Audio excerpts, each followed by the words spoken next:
প্রিয় দর্শক, আমন্ত্রণ জানাচ্ছি কনফিডেন্স পাওয়ার টক অনুষ্ঠানে। আপনারা প্রতি শুক্রবার রাত 10টায় এই অনুষ্ঠানটি যারা দেখেন, গত সপ্তাহে অন্তত যারা দেখেছেন তারা মনে করতে পারবেন যে আমাদের সঙ্গে আমরা এরকমই ছিলাম। আসলে আমরা যে আয়োজনটি করেছিলাম তাতে সময় শেষ হয়ে গেছিল, কিন্তু আমাদের প্রশ্ন শেষ হয়নি। সুতরাং আমরা আমাদের সঙ্গে যিনি আছেন প্রধানমন্ত্রীর এইচডিজি বিষয়ক মুখ্য সমন্বয়ক, যার অভিজ্ঞতা এই বিদ্যুৎ খাতকে এগিয়ে নেবার অভিজ্ঞতা, সুতরাং আমাদের নানান প্রশ্নের উত্তর তিনি দিচ্ছিলেন। সুতরাং সেই সব প্রশ্নগুলো নিয়ে আবারও এই একই অনুষ্ঠানের দ্বিতীয় পর্ব নিয়ে হাজির হয়েছি। শিরোনাম বিদ্যুৎ হিসেবে গরমিল নিয়ে প্রশ্ন আমার অনেক আছে, আমার সহকর্মীদের অনেক আছে, কিন্তু ডক্টর বদরুল ইমাম স্যার আমাদের সঙ্গে আছেন অরুণ কর্মকার এবং শাহরিয়ার খান। আমি শুরুতেই বদরুল ইমাম স্যারের কাছে একটু যেতে চাই। স্যার, আমরা আজকের অনুষ্ঠান শুরু করব কি দিয়ে? জি, আমি শুরু করতে চাই যে গত অনুষ্ঠানে যে আমি প্রশ্নটা রেখেছিলাম মুখ্য সচিব মহোদয়ের কাছে, সেইটার উত্তর উনি দিয়েছেন খুব ভালোভাবেই, স্পষ্ট করেই দিয়েছেন।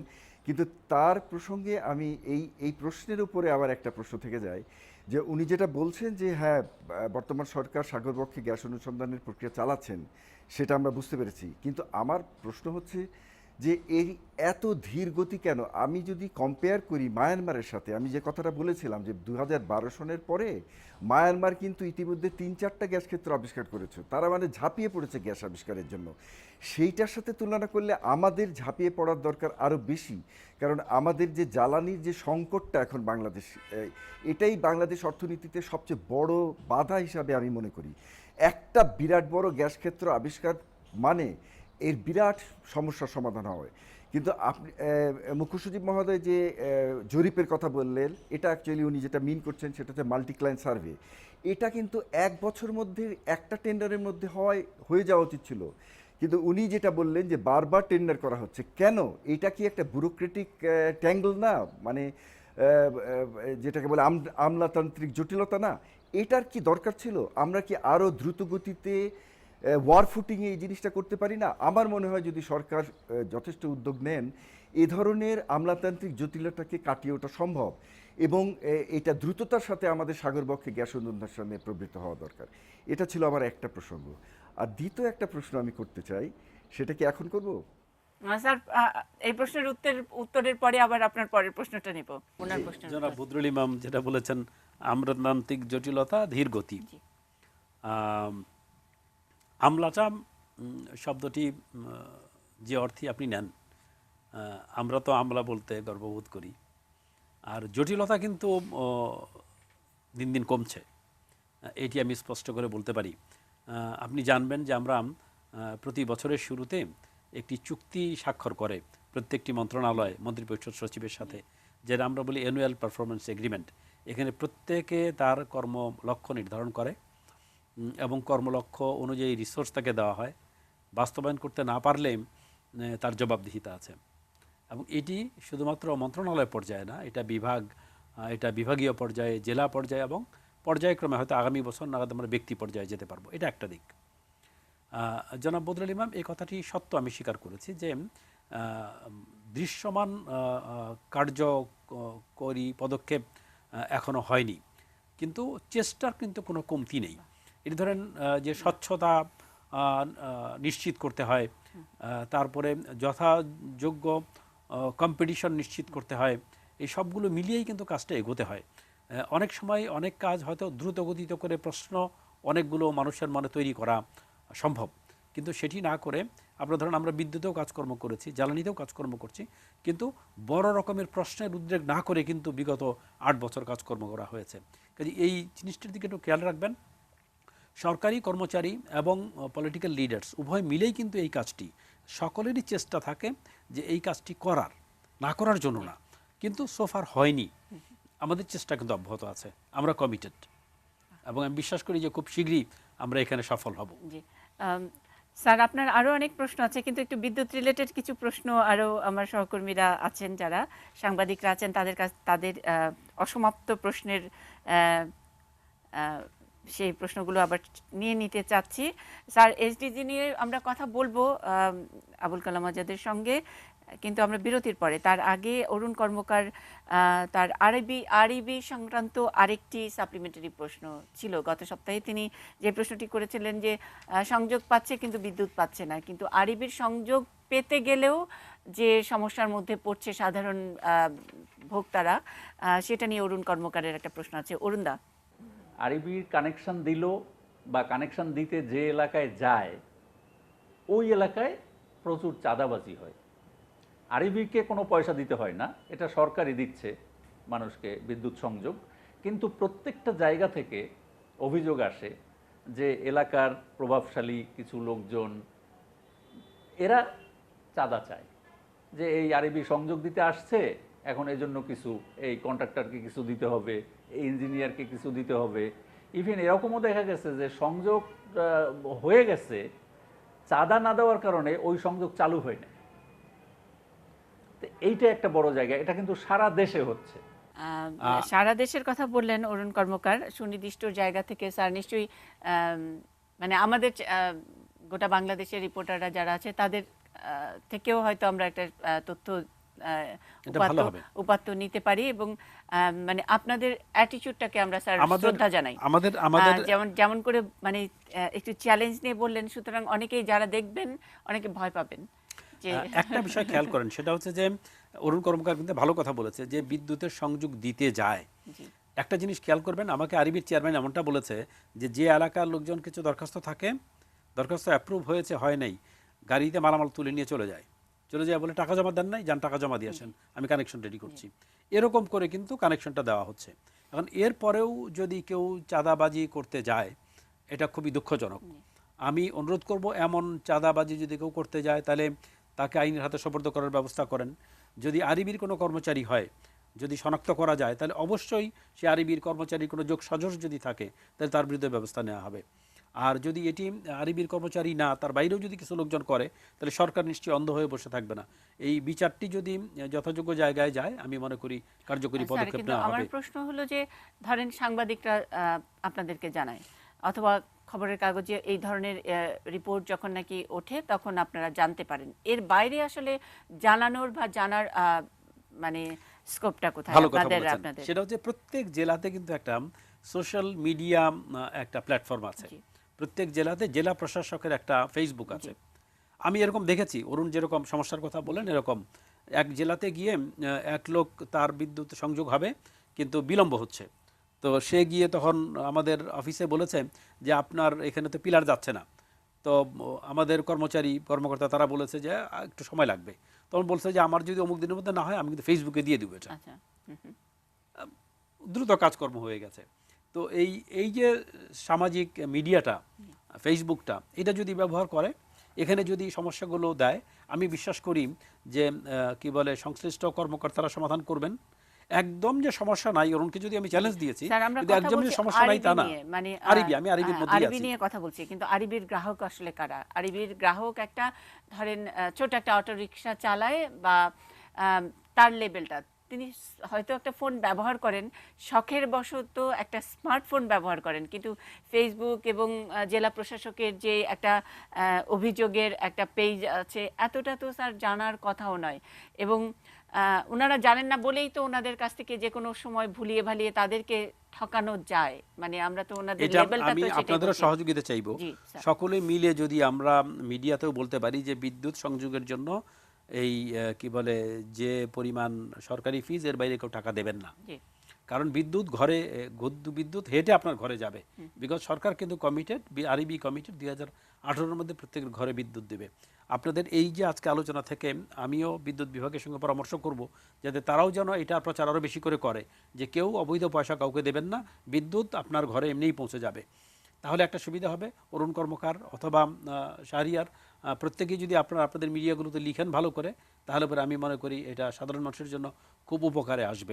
এটা সামগ্রিক সচেতনতা বৃদ্ধির বিষয়টা আছে। অরুণ কর্মকার কিন্তু আরেকটা কথা বললেন যে হয়তো ফিজ দেওয়া হয় না, বিদ্যুতের যন্ত্রপাতি গেছে, ওটা আবার ফেরত নিয়ে চলে আসে। আর এই যে এই ক্যাম্পেইনে বলে নাই, বলেছে যে বিদ্যুৎ কানেকশন দিয়েছে কিন্তু বিদ্যুৎ পায় নাই। হ্যাঁ, মানে পায় নাই, অ্যাক্টিভেট হয় নাই। না যেহেতু নাকি চাঁদা দেওয়া হয় নাই সেই কারণে অ্যাক্টিভেটেড হয় নাই, সেটা সেটা বলেছেন।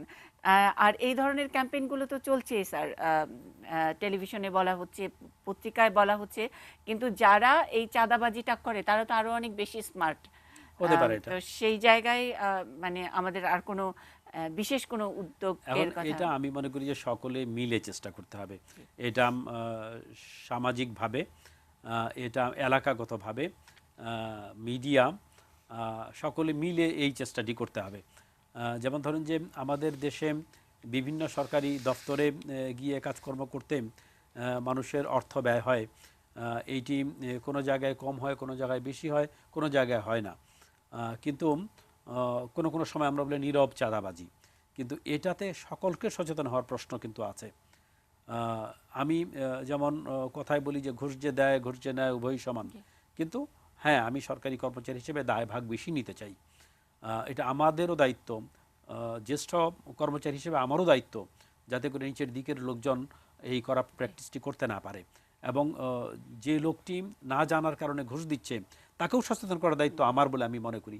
এখানে ফেইলিওর অবশ্যই আমাদের আছে। সচেতন করছেন, কিন্তু কোনো মানে কোনো প্রক্রিয়া হয়েছে কিনা? আমরা তো কিছু হলেই তো বলছি সোশ্যাল মিডিয়া, ফেসবুক ইত্যাদি এসব বলছি, এবং যেই লেভেলের মানুষজনের কথা বলছি তারা আসলে ওটার মধ্যে রিচ করে না। আপনি অ্যাওয়ার করছেন, সচেতন করছেন, কিন্তু ফাংশনাল কোনো আসলে উদ্যোগ আমরা খুব শিগগিরই পাবো কিনা আমরা জানি হয়তো এখন নাই, কিন্তু এটা না, এই উদ্যোগ তো যেমন ধরেন যে অন্যায় করব না, এটাই তো শতসিদ্ধ কথা, জি। তাই না? অন্যায় না করব এর জন্য খুব বেশি যে প্রচার প্রপাগান্ডায় যেতে হবে তা না, কিন্তু বাস্তবতা দিয়ে আমাদেরকে এটা মোকাবেলা করতে হবে। কাজে এটার দায়িত্ব কিন্তু সকলের, সরকারের যেমন, সরকারি কর্মচারীদের তেমনি, এবং যারা সচেতন জনগণ তাদেরও।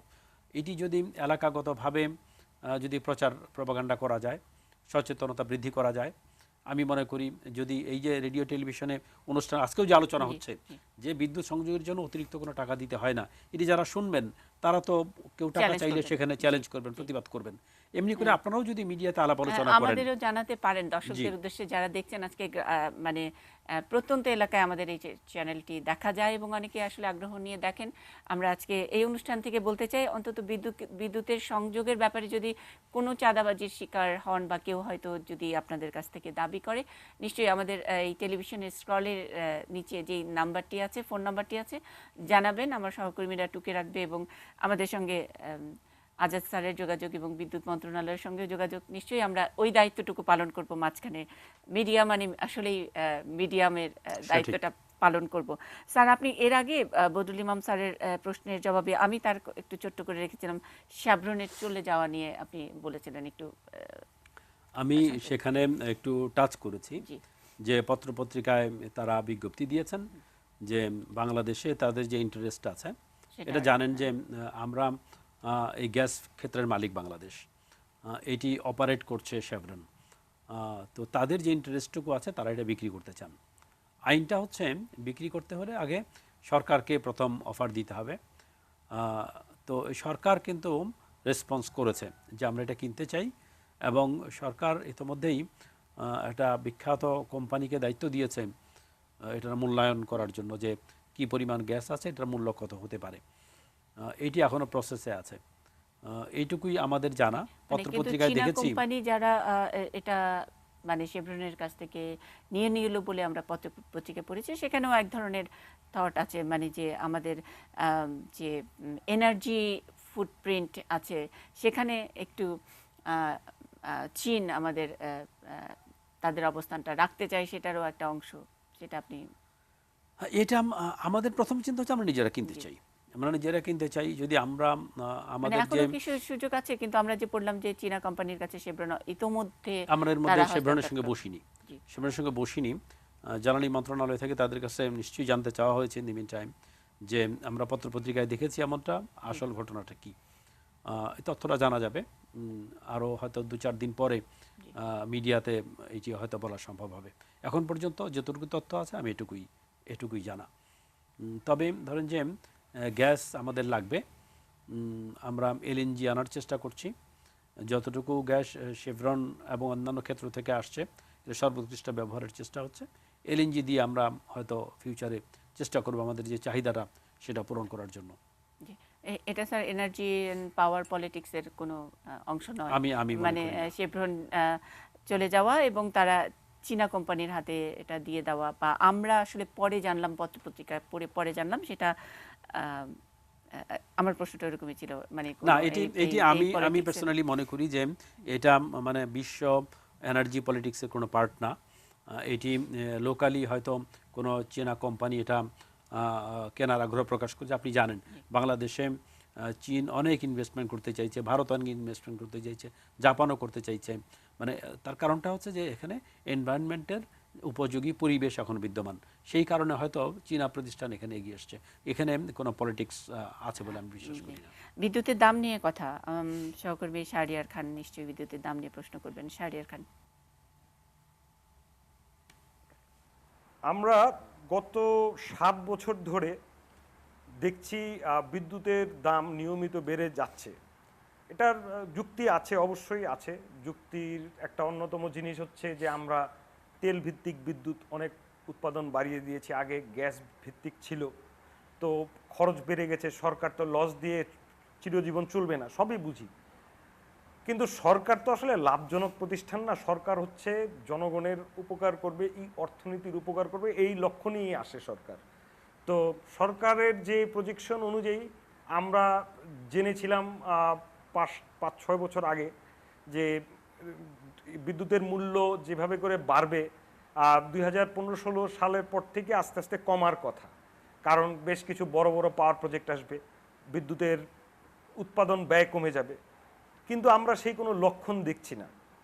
এবং এই যে বিদ্যুতের মূল্য বেড়ে যায়, প্রত্যেকবার বেড়ে যাওয়ার সাথে সাথে কিন্তু আমাদের সব ধরনের খরচ বেড়ে যায়, আমাদের জীবনযাত্রার ব্যয় বেড়ে যায়, আমাদের উৎপাদন খরচ বেড়ে যায়। কিন্তু সরকারের এই ব্যাপারে কোনো চিন্তা ভাবনা আছে কি? জি, কোনো ধরনের থ্যাংক ইউ। জি, থ্যাংক ইউ শাহরিয়ার ভাই। বিদ্যুতের দাম খেয়াল করবেন, সেটা হচ্ছে যে আমরা কৃষিতে যে বিদ্যুৎটা দিই, যেটা ওই যে কৃষি যন্ত্রপাতি সেচ চলার জন্য, এটা 2.5 টাকা, 2 টাকা 70 পয়সার মতো। এবং যেটি 50 কিলোওয়াট পর্যন্ত, এইটির দাম 3 টাকা 33 পয়সা, 3.5 টাকার কম। একটু আগে আমি গত এক সময় বলেছিলাম যে ভারতে এভারেজ বিদ্যুতের দাম হচ্ছে 10 সেন্ট। 10 সেন্ট মানে ধরেন প্রায় 8 টাকার মতো। আমাদের এখানে বিদ্যুতের দাম এভারেজ হচ্ছে 8 সেন্ট।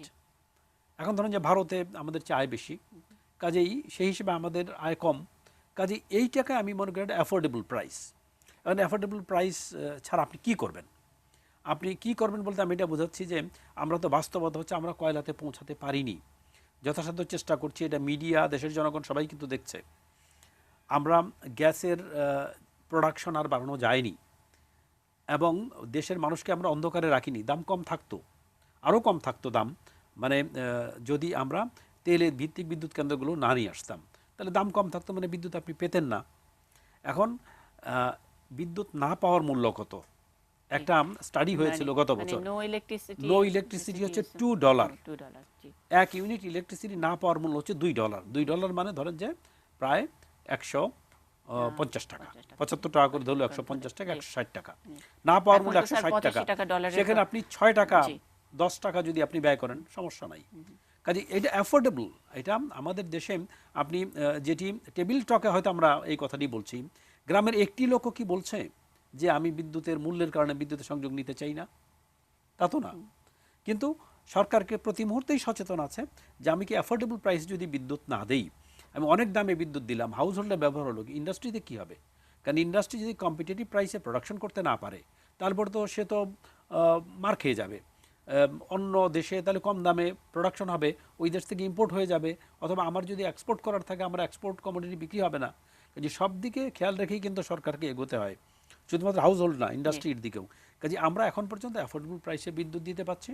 আমাদের কয়লা প্ল্যান্টগুলো চলে আসলে আমি বিশ্বাস করি যে বিশ্ব বাজারে যে জ্বালানি মূল্য, সেই তুলনায় আমরা অ্যাফোর্ডেবল প্রাইসে বিদ্যুৎ দিতে পারবো। আমার মনে হয় শাহরিয়ার ভাই অনেক সন্তুষ্ট, এবং তার সঙ্গে দর্শক যারা শুনলেন এবং খুব সহজভাবেই মানে যুক্তি কেন বিদ্যুতের দাম নিয়ে বারবার যখন নাকি সরকার একটা উদ্যোগ নেয় তখনই চারিদিক থেকে একটা হইচই হয়।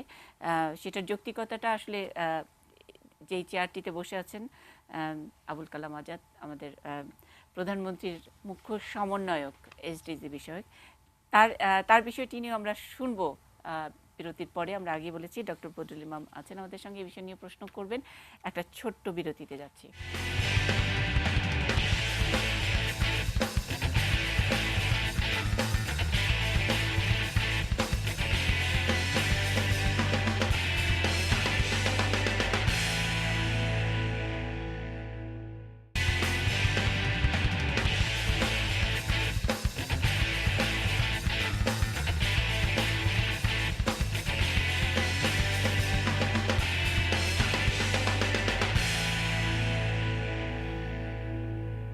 কনফিডেন্স পাওয়ার টক দেখছেন, গত সপ্তাহের যে অনুষ্ঠান আমরা করেছি তারই ধারাবাহিক আরেক অনুষ্ঠান। শিরোনাম একই, বিদ্যুৎ হিসেবে গরমিল।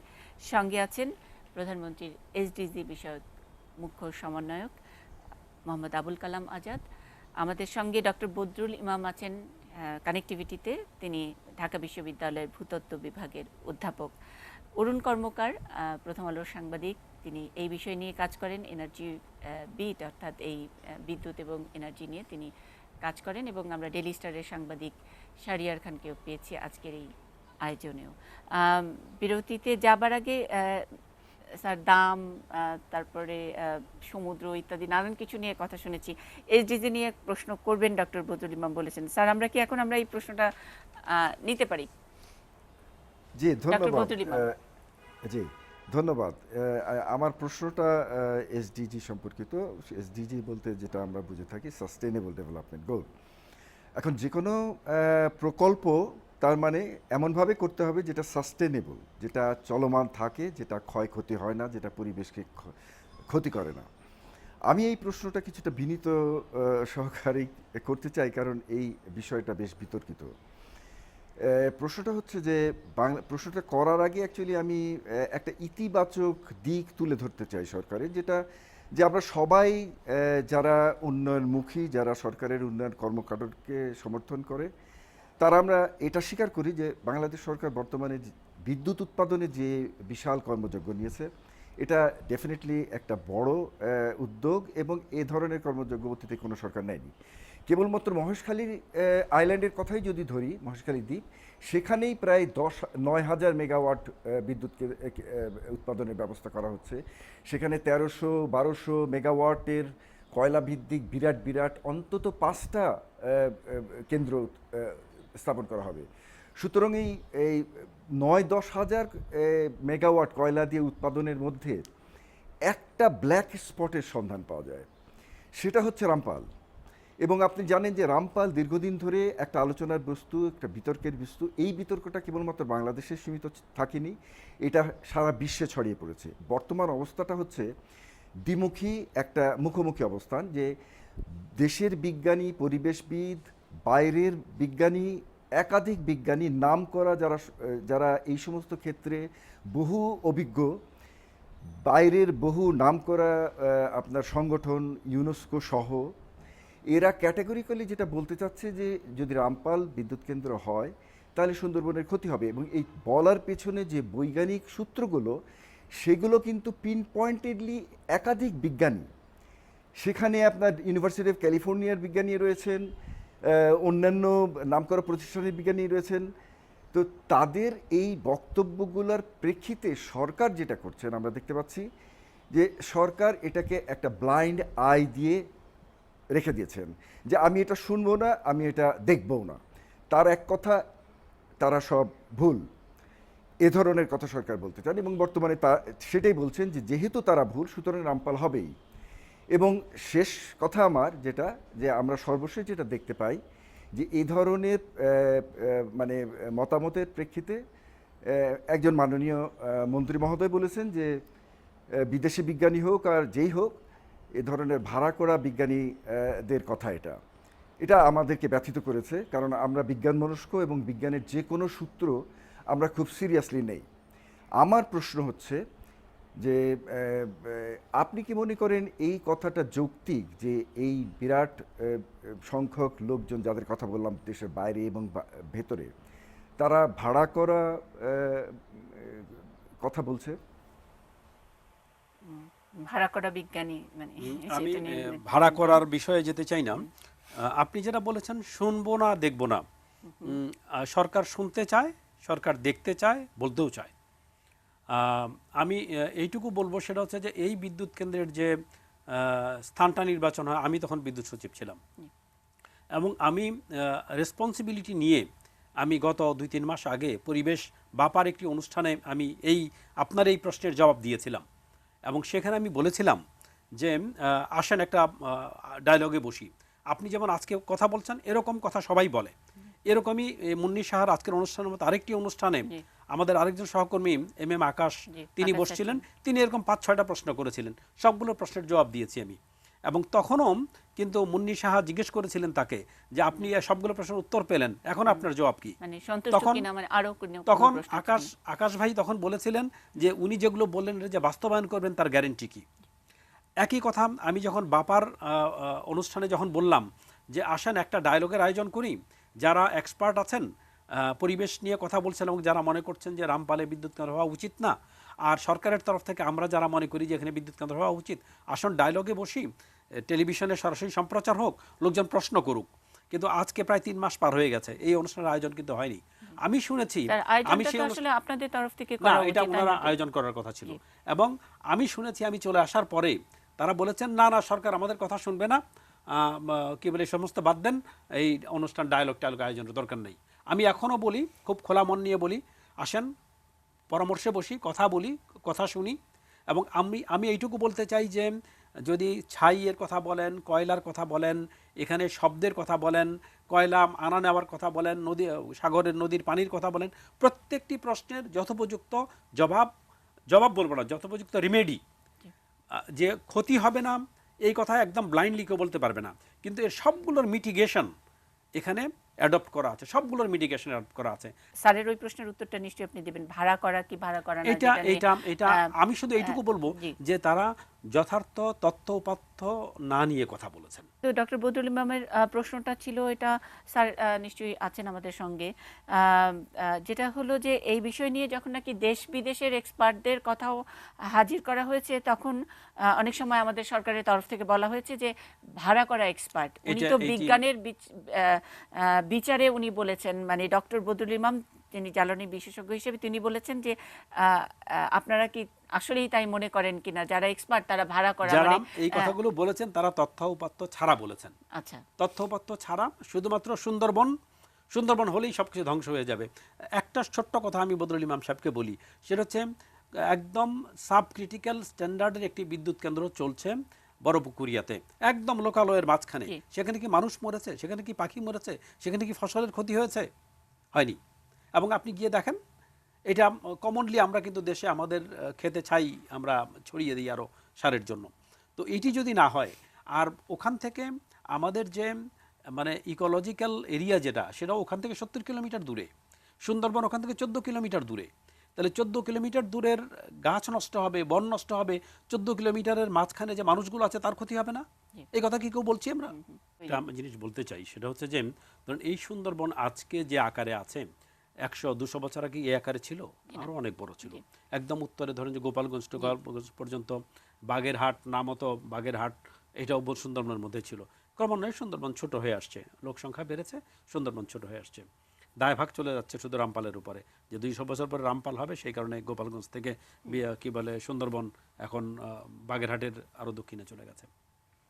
কিন্তু এই দায়ভাগটা নিয়েই আমি বলছি, সেটা হচ্ছে যে ধরো যে ওখানে এখন সিমেন্ট কারখানা আছে, বিদ্যুৎ কেন্দ্র হচ্ছে, ওখানে আরও ইকোনমিক জোন তৈরি করার প্ল্যান আছে। কাজেই মানে এই দেশটা তো আমাদের, সুন্দরবন আমাদের একটাই সুন্দরবন, এটা তো আমাদের বাঁচাতে হবে।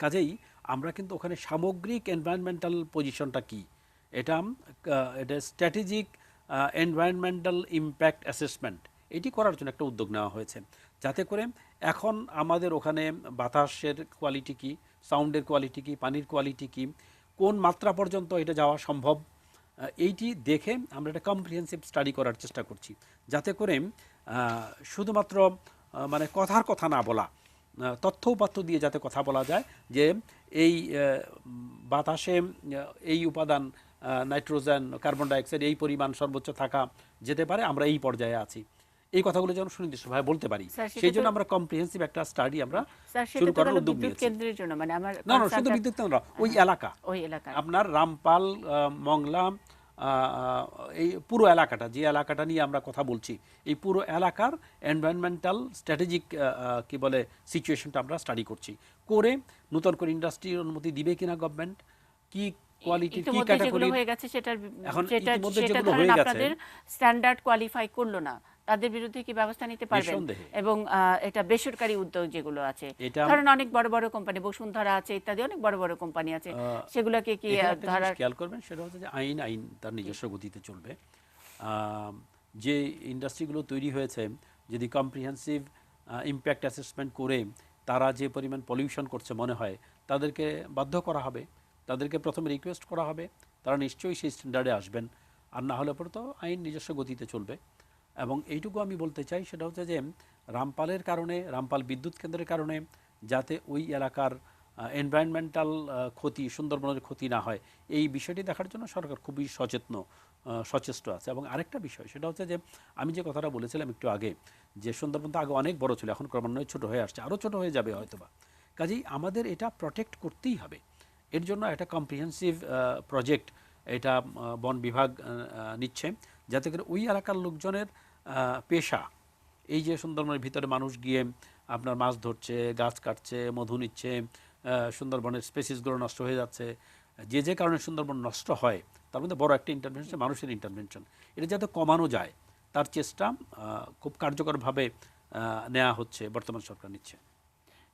অনেক ধন্যবাদ স্যার। এটা মানে আপনি বলছেন ওই যে ওই মানুষগুলোর পেশা, মানে ওই মানুষগুলোও তো সুন্দরবনের অনুষঙ্গ। আমরা জানি সুন্দরবনের নানার গল্পের মধ্যে যে নাকি মধু আহরণ করে, সেটারও একটা খুব চমৎকার গল্প আছে, যিনি গোলপাতা সংগ্রহ করেন সেটারও একটা গল্প আছে। সুতরাং ওই যে আমরা বলি যে ইকোলজির মধ্যে তো মানুষও একটা পার্ট, তাদেরকে একেবারে নিয়ে ইন্ডাস্ট্রির মধ্যে যদি আমরা ঢুকিয়ে দিই, তাহলে তো সুন্দরবনের অনেক বিউটি নষ্ট হবে। সেই এটি তাদেরকে ইন্ডাস্ট্রির মধ্যে ঢুকিয়ে দেওয়ার প্রশ্ন না, প্রশ্ন হচ্ছে যে তাদের বিকল্প পেশা দেয়া। ধরেন যে এখানকার লোকজন যদি শিক্ষিত হয়, তাহলে পরে সে আরও ভালো পেশায় সে যাবে, সে তো বাঘের মুখে এই বিপদ নিয়ে সে তো যাবে না। কাজেই ওই এলাকার লোকজনের জীবন মান উন্নয়ন করার দায়িত্ব তো সরকারের রয়েছে, সেখানে স্বাস্থ্য সেবা দেয়া, তাদেরকে শিক্ষা দেয়া। কাজেই যদি শিক্ষা, বিকল্প কর্মসংস্থান যদি থাকে, তারপরে বাঘের মুখে আপনি আমি ইচ্ছে করে তো আর যাব না। না, সেটা তো নয় স্যার, কিন্তু তারপরেও হলো যে এত যে আমরা বলছি, যে শুরুতেই বলেছি যে চ্যালেঞ্জ, এবং পুরাই চ্যালেঞ্জটাও একটা বিউটি, এবং ওইখানে কিছু কিছু মানুষ ওই কাজটা করতেও চায়। সে তাদেরকে আমরা নিয়েই তো 9 মাসে দেশ স্বাধীন করেছি, 9 মাসের যুদ্ধ করে, 23 বছরের সংগ্রাম। খুবই চ্যালেঞ্জিং অনুষ্ঠানের শেষে এসেছি আমরা। কি ডক্টর বদরুল ইমাম স্যার 1 মিনিটে যদি আপনার একটু শেষ মন্তব্য আমরা শুনি। জি, আমার একটা শেষ মন্তব্য। আমি প্রথমেই মুখ্য সচিব মহোদয়কে ধন্যবাদ দিতে চাই তার সুন্দর উত্তরের জন্য। কিন্তু এখানে উনি যেটা বললেন যে উনি একটা চ্যালেঞ্জ থ্রো করেছিলেন বা আহ্বান জানিয়েছিলেন, এটা একটা ভুল বোঝাবুঝি। আমরা যাদেরকে তিনি জানিয়েছিলেন সেভাবে জানানো হয়নি বলে তারা এই উদ্যোগটা নেননি।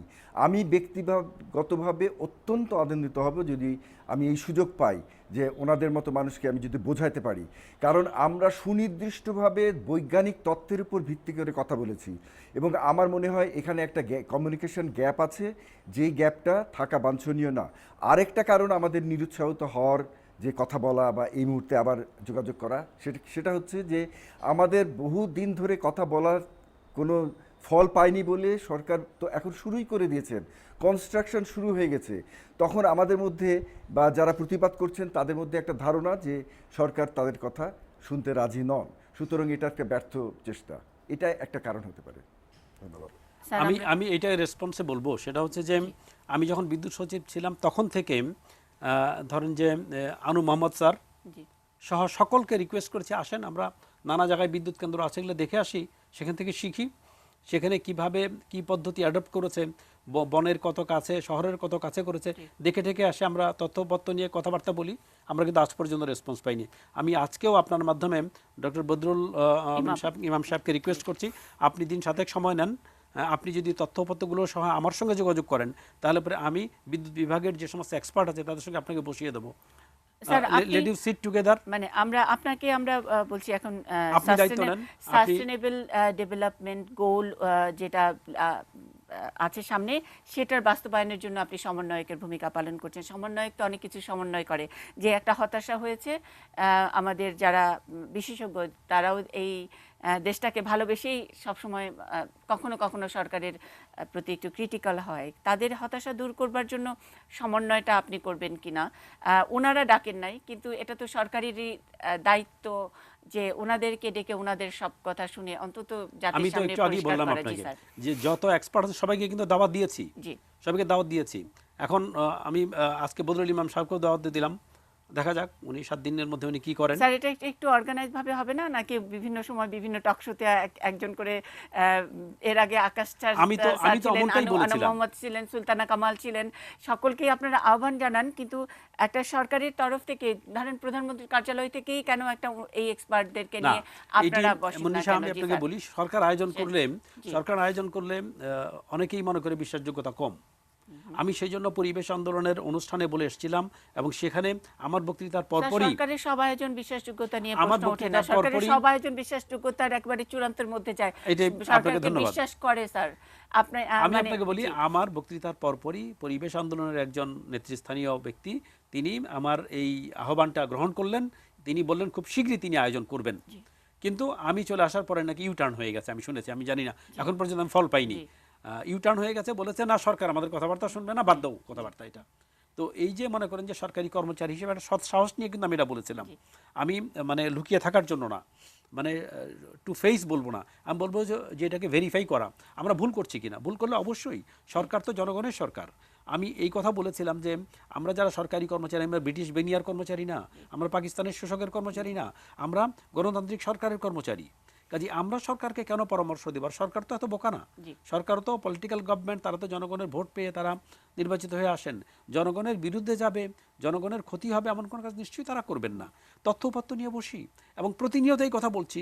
এবং আপনার সঙ্গে আমি একটু আগে যে অনুষ্ঠানের কথা শেয়ার করলাম, সেটা প্রায় 6 মাস আগের কথা, কিন্তু এখনও আমি আহ্বান জানাচ্ছি, যদি ডক্টর বদরুল ইমাম সাহেব যদি আয়োজন করেন ফাইন, আর না হলে পরে হয়তো সরকার সেইভাবে চিন্তা করবে, চেষ্টা করবে, তাদের সঙ্গে হবে নিশ্চয়ই। আমরা এটার একটা উইন উইন একটা অবস্থায় যাব, যে অন্তত হতাশা থাকবে না।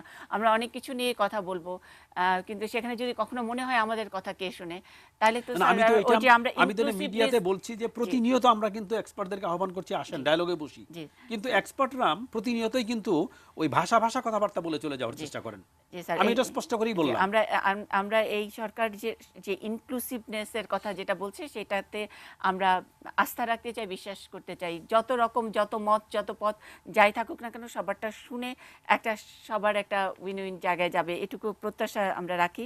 আমাদের কনফিডেন্স পাওয়ারটাকের আজকের এই আয়োজন আমরা আজকে এখানেই শেষ করতে চাইছি। অনেক অনেক ধন্যবাদ ডক্টর বদরুল ইমাম, ধন্যবাদ অরুণ কর্মকার এবং শাহরিয়ার খান, এবং সর্বোপরি আবুল কালাম আজাদ, আমাদের বাংলাদেশের প্রধানমন্ত্রীর যিনি মুখ্য সমন্বয়কের ভূমিকা পালন করছেন এসডিজি বাস্তবায়নের। আমরা তার সাফল্য কামনা করছি এবং এই অনুষ্ঠানে আসার জন্য আবারও কৃতজ্ঞতা প্রকাশ করছি। অনেক ধন্যবাদ স্যার।